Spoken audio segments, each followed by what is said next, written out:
Okay. A'udzu billahi minasyaitonir rajim. Bismillahirrahmanirrahim. Assalamualaikum warahmatullahi wabarakatuh.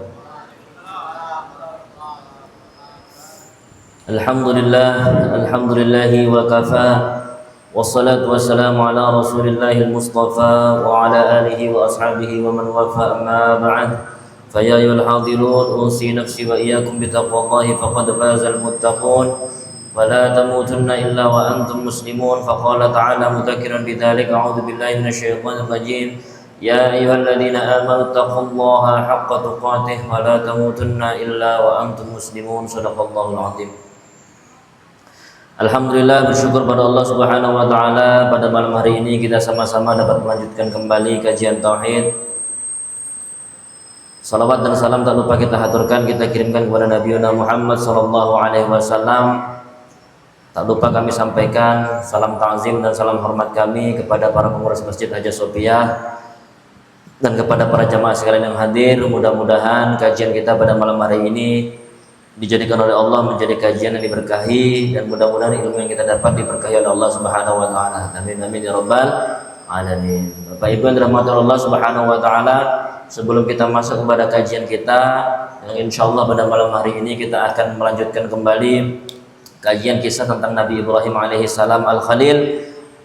Kita mulai kajian kita pada malam hari ini dengan bersama-sama mengucap lafaz al-basmalah.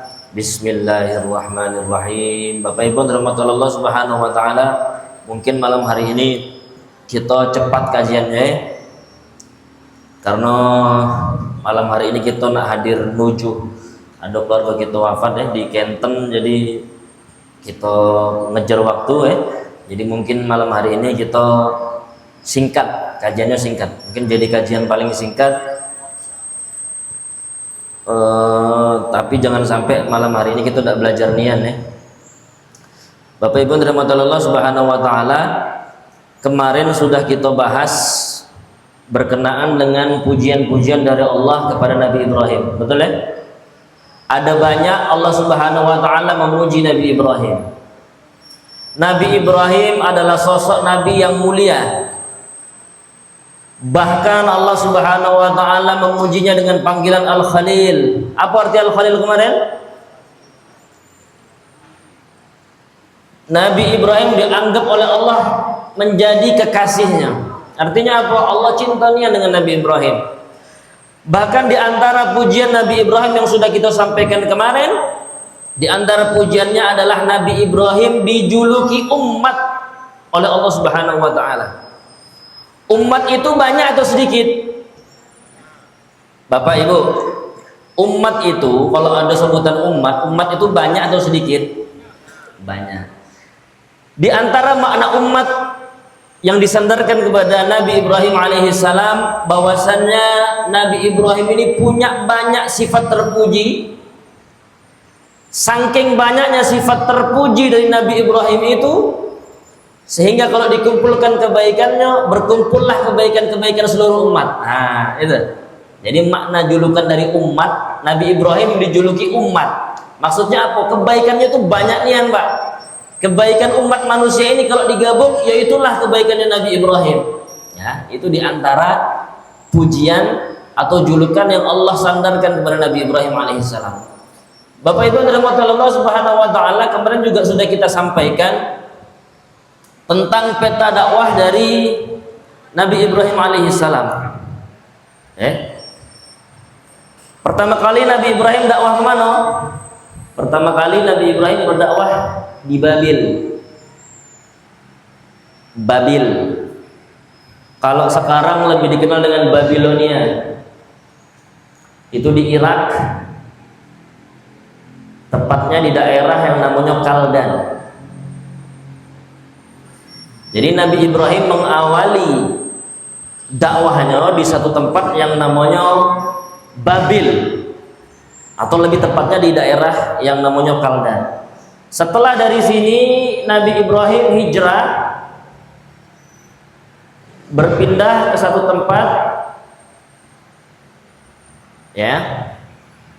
letaknya di Damaskus, itu di Syria. atau orang sekarang kenalnya Suriah ya. Kalau di bahasa Indonesia kan Suriah ya. Itu di satu tempat yang namanya Harran. Nah, sampai sini dulu Pak ya, kita paham. Karena kaget Nabi Ibrahim itu ada hijrah lagi, ada hijrah ke Syam, ada hijrah ke Mesir, ada hijrah ke Mekah dan lain-lain. Kaget kita kisahkan. Tapi Bapak Ibu yang dirahmati oleh Allah, untuk memulai peta dakwah dari Nabi Ibrahim, Bapak Ibu cukup hafal yang dua ini dulu. Diawali dakwahnya di Babil, kemudian Nabi Ibrahim hijrah ke Damaskus. Bapak Ibu yang dirahmati Allah Subhanahu wa taala, Nabi Ibrahim ini diperintah oleh Allah untuk berdakwah kepada para penyembah berhala. Kalau masyarakat di Babil, mereka menyembah apa? Berhala-berhala bumi. Berhala-berhala bumi, patung, pohon. Itu orang-orang di Babel. Kalau di Haran, berhala-berhala langit, seperti bintang, bulan, matahari. Itulah sesembahan orang-orang yang ada di Haran atau di Damaskus. Bapak Ibu yang dirahmati Allah Subhanahu wa taala, silahkan dicatat, Nabi Ibrahim di dalam Al-Qur'an disebut sebanyak 69 kali. Nabi Ibrahim disebut di dalam Al-Qur'an sebanyak 69 kali. Sudah ya? Di mana baik Ustaz? Nah, ini silakan dicatat ya. Silakan dicatat di mana di dalam Al-Qur'an dikisahkan tentang Nabi Ibrahim alaihissalam. Jadi Bapak Ibu, Al-Qur'an itu seperti puzzle. Bukan kisah Nabi Ibrahim itu berkumpul di sikok surah, tidak, dipecah-pecah ya. Aku cuma nyebut nomor suratnya Bapak Ibu ya. Dan aku sebut nama suratnya ya, nomornya Bapak. Nomornya Bapak. Silakan dicatat. Yang pertama surat nomor 2. Bu, catat ada surat sama ayatnya. Surat sama ayatnya. Yang pertama surat nomor 2, berarti surat Al-Baqarah. Surat nomor 2 ayatnya 124 sampai 141. Sudah? 124 sampai 141. Itu letak yang pertama. Yang kedua, nomor 258, ayat 258 sampai 260.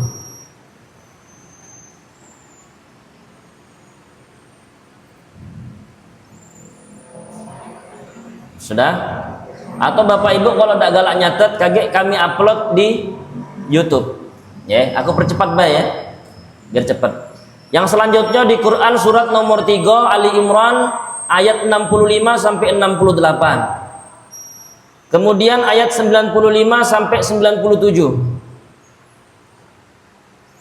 Yang selanjutnya Quran surat nomor 4 An-Nisa ayatnya ayat 54 sampai 55 dan ayat 125 sampai 127. Yang selanjutnya ada di Quran surat ke-6 Al-An'am ayat 74 sampai 83 dan ayat 161. Lalu Quran surat nomor 9 At-Taubah ayat 114. Selanjutnya Quran surat 11. Quran surat nomor 11 Quran surat Hud ayatnya ayat 69 sampai 76. Kemudian Quran surat nomor 12 Quran surat Yusuf ayatnya ayat 38. Selanjutnya Quran surat nomor 14 Ibrahim ayat 35 sampai 41. Selanjutnya Quran surat 16 An-Nahl ayatnya 120 sampai 123. Sudah? Selanjutnya Quran surat nomor 19 Maryam ayat 41 sampai 50. Selanjutnya Quran surat nomor 21 Al-Anbiya ayat 51 sampai 70. dan ayat 71 sampai 73. Selanjutnya nomor 22 Quran surat Al-Hajj ayat 26 sampai 78, ini ayatnya panjang. Selanjutnya Quran surat nomor 26 Asy-Syu'ara ayat 69 sampai 104.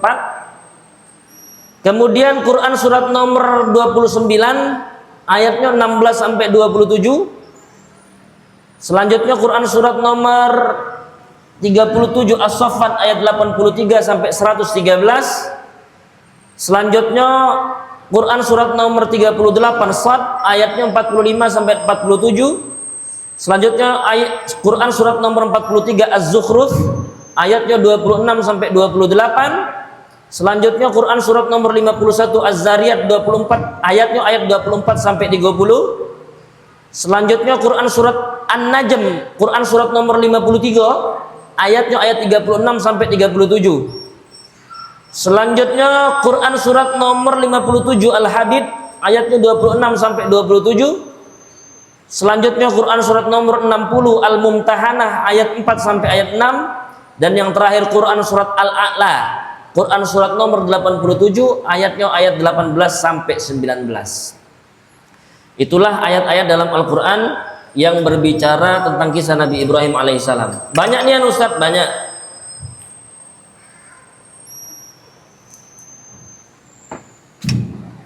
Karena Nabi Ibrahim ini salah satu nabi yang mulia, Ibu. Bahkan saking mulianya Nabi Ibrahim, dipilih Nabi Ibrahim untuk kita baca, kita sebut namanya saat kita sholat. Betul tak? Kapan kita nyebut nama Nabi Ibrahim? Saat tahiyat. Ada sholawat namanya sholawat Nabi Ibrahim, sholawat Ibrahimiyah. Ya, setelah kita mengucap sholawat kepada Nabi Muhammad, kita ucapkan sholawat kepada Nabi Ibrahim. Kama shallaita ala Ibrahim wa ala ali Ibrahim. Nabi ini nabi mulia, ibu-ibu, bapak-bapak. Sudah dicatat ya? Kakek yang tidak sempat nyatet boleh jingok di video YouTube. Bapak Ibu yang dirahmati Allah Subhanahu wa taala, silahkan. Kita sudah masuk kepada kisah dakwah Nabi Ibrahim alaihissalam. Di mana pertama kali Nabi Ibrahim dakwah? Di mana? Di Babil. Perhatikan. Di Babilonia.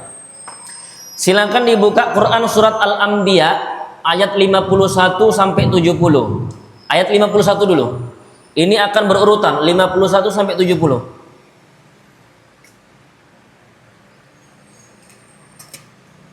Jadi ibu-ibu, bapak-bapak, tidak mendengar kisah Nabi itu basing ya, sembarangan. Jadi kita ngambil kisah ini yang benar-benar tercantum di dalam Al-Quran.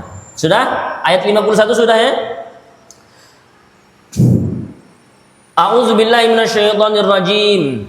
Ayo kita baca bareng-bareng ya. Dibaca dalam hati. Walaqad ataina Ibrahima rusydahu min qablu wa kunna bihi alimin. Dan sungguh kami berikan kepada Nabi Ibrahim rusydahu, diberikan petunjuk yang benar, min qabl, dari dulu diberikan petunjuk. Maksudnya apa? Dari kecil. Jadi Bapak Ibu rahmatullah Allah Subhanahu wa taala, Nabi Ibrahim itu sudah mendapatkan petunjuk dari Allah Subhanahu wa taala dari kecil. Makanya Nabi Ibrahim ini Bapak Ibu, karena dia diberikan petunjuk oleh Allah, meskipun bapaknya adalah produsen dari berhala, Nabi Ibrahim ini tidak pernah sekalipun terpapar oleh syirik. Jelas sampai sini ya? Jelas sampai sini ya? Nah, jadi Nabi Ibrahim itu lurus. Nabi Ibrahim itu lurus dari semenjak kecil. Ditutup ayat no, wa kunna bihi alimin. Dan Allah sangat mengetahui dengan kepribadian Nabi Ibrahim ini. Bahkan jika dibandingkan dengan Nabi Ibrahim itu sendiri. Jadi Bapak Ibu yang dirahmati Allah, Allah Subhanahu wa taala ini paham nian dengan Nabi Ibrahim. Paham dengan apanya Ustaz? Paham dengan sifat-sifatnya. Paham dengan kebaikan-kebaikannya. Maka dari itu Bapak Ibu yang dirahmati oleh Allah,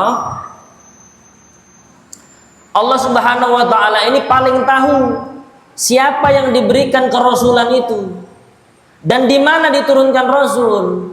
Jadi Bapak Ibu jangan bertanya, Ustadz, ngapalah Nabi Ibrahim itu diturunkan di Babil? Kenapa Nabi Ibrahim ini tidak diturunkan di Indonesia? Kenapa Nabi Muhammad diturunkan di tanah Arab?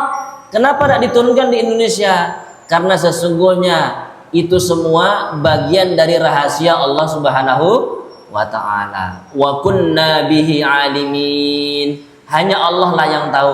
Ibu-ibu perhatikan, kalau Allah Subhanahu wa ta'ala di dalam Al-Quran itu sudah nyebut akulah yang maha tahu, itu maksudnya apa? Setahu atau sepinter apapun manusia, kepinterannya itu pasti masih ada kurangnya. Contoh, ada orang ahli matematika tapi dia tidak pandai agama, betul? Saya mungkin lebih mengerti ilmu agama dibanding fisika. Ustadz Alif ngerti ilmu agama, tapi mohon maaf kalau disuruh ngajar budak TK masih lebih pandai lah Ustazah Marlina. Ngerti maksud aku? Jadi kepintaran manusia, ilmu manusia itu ada batasnya. Saya berikan gambaran Bu Bapak ya. Biar Bapak Ibu ini, kita ini kalau punya ilmu tidak sombong. Jadi gambarannya itu ini. Ini anggap lingkup tanpa batas ya. Ini lingkup tanpa batas. Ilmu kita ini di sini, Bu. Ini ilmu manusia. Ada batasannya enggak ilmu manusia? Ada batasannya enggak? Jadi Bapak Ibu perhatikan, kalau Allah sudah menyebut di dalam Al-Quran, wa kunna bihi alimin, akulah yang maha tahu, akulah yang maha pandai, akulah yang maha pintar, itu maksudnya adalah ilmuku meliputi sesuatu yang tanpa batas. Sementara kalau manusia itu ngaku pintar, ngaku pandai, sepandai-pandai manusia pasti ada batasnya. Tidak bisa manusia menjangkau lebih daripada ini. Ngerti ya? Makanya Bapak Ibu, ada rahasia-rahasia Allah yang kita tuh tidak usah kita jangkau. Ngerti tidak sampai sini? Ngerti sampai sini ya? Tugas kita hanyalah apa yang diperintah oleh Allah gawe ke. Tidak usah tanya lebih daripada itu. Ngapa kita diperintah sholat? Tidak usah banyak tanya. Datang perintah Allah suruh sholat, lakukan. Kenapa alasannya? Tidak usah banyak tanya, karena perintah-perintah itu di luar dari nalar gitu. Jelas sampai sini ya? Jelas ya? Kaget laju nanya, Ustadz, ngapalah sholat maghrib itu 3 rakaat, sholat subuh 2 rakaat? Nah, tidak tahu alasannya. Karena itu merupakan batas dari pengetahuan manusia. Makanya kita ini jangan galak sombong kalau kita punya ilmu. Karena sehebat apapun manusia punya ilmu, manusia pasti ada batasnya. Makanya kalau kita ditanya oleh jamaah, Ustadz ada pertanyaan seperti ini. Kalau aku tidak tahu, ku jadikan PR. Kalau tahu ku jawab, tidak tahu ku jadikan PR. Jangan sampai kita sok tahu. Lagi salah mulu jawabannya. Gitu ya, jelas ya. Bapak Ibu dirahmati oleh Allah ya. Wa kunna bihi alimin. Ayat 51 tadi ditutup, sesungguhnya akulah yang paling tahu ya, kami paling tahu. Jadi kenapa Nabi Ibrahim dijadikan nabi, Nabi Ibrahim diutus di Babil, Nabi Ibrahim ini itu dan lain sebagainya, itu semuanya merupakan rahasia dari Allah Subhanahu wa ta'ala. Nah, ini mungkin jadi penutup ya, ayat 52 silakan dibaca. A'udzubillahi minasyaitonirrajim. Idz qala li abihi wa qaumihi. Ingatlah suatu ketika Nabi Ibrahim berkata kepada Abi. Abi itu siapa Abi? Ayahnya. Wa qaumihi, berkata kepada ayahnya dan kaumnya. Apa perkataannya? Ma hadhihi tamathil. Oh, ini patung-patung. Allati antum laha akifun, yang kalian duduk lama menyembah dengan khusyuk. Akif itu ukuf, itu akar kata dari iktikaf. Nah, pernah dengar iktikaf ya? Apa iktikaf itu? Berdiam diri lama di masjid. Nah, ini ayat 52 itu ditutup akifun, ukuf. Ukuf itu artinya berdiam diri lama, khusyuk, beribadah. Nabi Ibrahim nanya dengan bapaknya, dengan kaumnya, Oh ini patung-patung yang kalian sembah itu yang sampai kalian habis waktu kalian untuk nyembah patung ini. Wah. Bapak Ibu yang dirahmati Allah Subhanahu wa taala, Nabi Ibrahim ini terkenal dengan kecerdasannya. Makanya di dalam kitab Qasasul Anbiya itu banyak kisah itu menceritakan bagaimana kecerdasan Nabi Ibrahim berdebat dengan para penyembah berhala itu. Ya. Kisahnya itu Bapak Ibu, dakwahnya itu bukan sembahlah Allah, tiada Tuhan selain Allah, bukan seperti itu Bu, Bapak. Tapi Nabi Ibrahim itu mengaitkan dakwahnya dengan akal. Ya, ini menariknya. Perbedaan antara Nabi Ibrahim dengan yang lainnya adalah Nabi Ibrahim itu berdakwah dengan apa? Dengan akal. Disampaikan Nabi Ibrahim nyindir bapaknya, Nabi Ibrahim nyindir kaumnya. Oh ini patung yang kalian ciptakan itu. Ya. Kalian yang nyiptakan patung itu, tapi kalian sembah. Aneh tak kira-kira? Aneh tak kira-kira? Harusnya patung itu yang nyembah kalian. Kenapa? Karena mana lebih hebat Bu Bapak? Antara manusia dengan patung, mana yang lebih hebat? Manusia. Harusnya. Mana ada Bapak Ibu yang kuat menyembah yang lemah? Ada tak? Ada tak di zaman kita sekarang yang kuat menyembah yang lemah? Ada tak? Yang ada adalah yang lemah menyembah yang tidak ada ceritanya Bu Bapak pejabat itu nyembah kamu berarti yang ada tuh kita menyembah pejabat. Betul nggak? Harus seperti itu ya. Maka disindir oleh Nabi Ibrahim alaihissalam, mak mana ceritanya kamu nyipta ke patung yang kamu ciptakan sendiri, yang bahan-bahannya kalian kumpulkan, dia ciptakan kemudian kamu sembah. Masuk tak di akal? Masuk tak Bapak Ibu di akal? Masuk di akal. Maka Bapak Ibu dirahmati Allah, di ayat yang lain dalam Quran surat Asy-Syu'ara ayat 72 sampai 73, Nabi Ibrahim juga bertanya kepada mereka. Qala hal yasma'unakum il tad'un. Para penyembah-penyembah berhala, apakah kamu berdoa kepada mereka pacak dengar doa kamu? Disindir oleh Nabi Ibrahim. Pacak dengar enggak itu patung itu? Au yanfa'unakum au yadurrukum. Apakah mereka bisa ngasih manfaat dengan kamu, atau kalau kamu tidak menyembah mereka kamu akan diazab? Nyambung tidak sampai sini? Ditanya, apa manfaat kamu nyembah patung itu? Kamu dapat manfaat apa kira-kira nyembah patung itu? Atau seandainya kalau kamu tidak nyembah patung itu, kira-kira kamu diazab tidak oleh patung itu? Ditanya oleh Nabi Ibrahim seperti itu. Maka apa jawaban setelahnya? Ayat 53 silakan dibuka Bapak Ibu. Qalu wajadna aba'ana laha abidin. Mereka menjawab, kami menyembah berhala ini karena nenek moyang kami ini menyembah berhala. Jadi Bapak Ibu, mereka itu tidak kata alasan lain menyembah berhala kecuali alasannya apa? Alasannya karena bapak aku dulu nyembah berhala, bapaknya bapak aku dulu nyembah berhala, bapaknya bapak aku itu nyembah berhala. Tidak kata alasan lain. Kenapa? Karena fanatik dengan nenek moyangnya. Ini pelajaran untuk kita juga. Jangan kita itu fanatik terhadap sesuatu. Karena kalau kita fanatik terhadap sesuatu, hilang akal sehat kita, Bu. Paham sampai ini? Catat itu. Jangan fanatik terhadap sesuatu karena fanatisme yang berlebihan. Silakan catat. Jangan fanatik terhadap sesuatu berlebihan. Jangan fanatik terhadap sesuatu berlebihan. Sudah ya? Jangan fanatik terhadap sesuatu secara berlebihan. Sudah? Karena fanatik secara berlebihan akan menyebabkan kita kehilangan akal.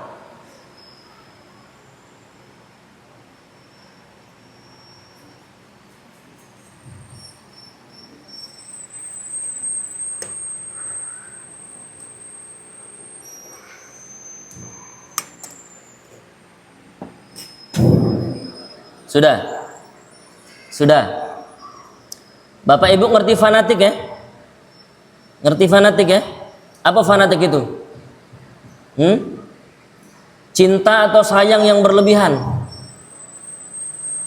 Ustadz, boleh gak senang dengan orang? Boleh. Boleh. Tapi jangan berlebihan. Karena kalau sudah takarannya berlebihan, bisa jadi kita itu cinta mati dengan dia sehingga menyebabkan akal sehat kita itu hilang. Ada wong baik dengan kita. Kita cinta dengan dia, kita senang dengan dia, boleh. Tapi jangan berlebihan. Ngerti ya? Paham sampai sini? Laki-laki dengan perempuan boleh saling mencintai, tapi jangan fanatik, jangan berlebihan.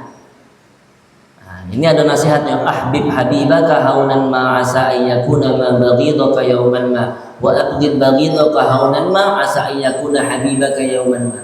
Cintailah seseorang itu sekedarnya saja, karena bisa jadi suatu saat dia akan jadi manusia yang paling kalian benci, dan bencilah seseorang itu sekedarnya saja, karena suatu saat bisa jadi dia akan jadi orang yang paling kamu cinta. Ngerti ya? Sekedarnya, jangan fanatik. Oke, jelas ya. Cinta dengan orang, cinta dengan sesuatu, jangan fanatik karena menyebabkan hilang akal. Ini juga pelajaran untuk kita Bapak Ibu. Hari ini kita punya anak. Suatu saat 10 tahun lagi, 20 tahun lagi, kita akan jadi nenek moyang, kakek moyang, betul? Betul enggak? Makanya dari hari ini Bapak Ibu, jangan contohkan sesuatu yang buruk kepada keturunan kita. Catat itu. Jangan beri contoh buruk kepada keturunan kita, karena bisa jadi mereka menganggap itu sesuatu yang benar. Kaget mereka ditanya, kamu ngapa berbuat seperti ini? Oh, dulu bapak aku gawe kayak itu. Jelas? Mereka tidak bisa menjawab alasan, kamu berbuat cak ini, bapak aku dulu cak itu. Ini salah, tidak tahu. Yang penting bapak aku, ibu aku dulu gawe ke ini.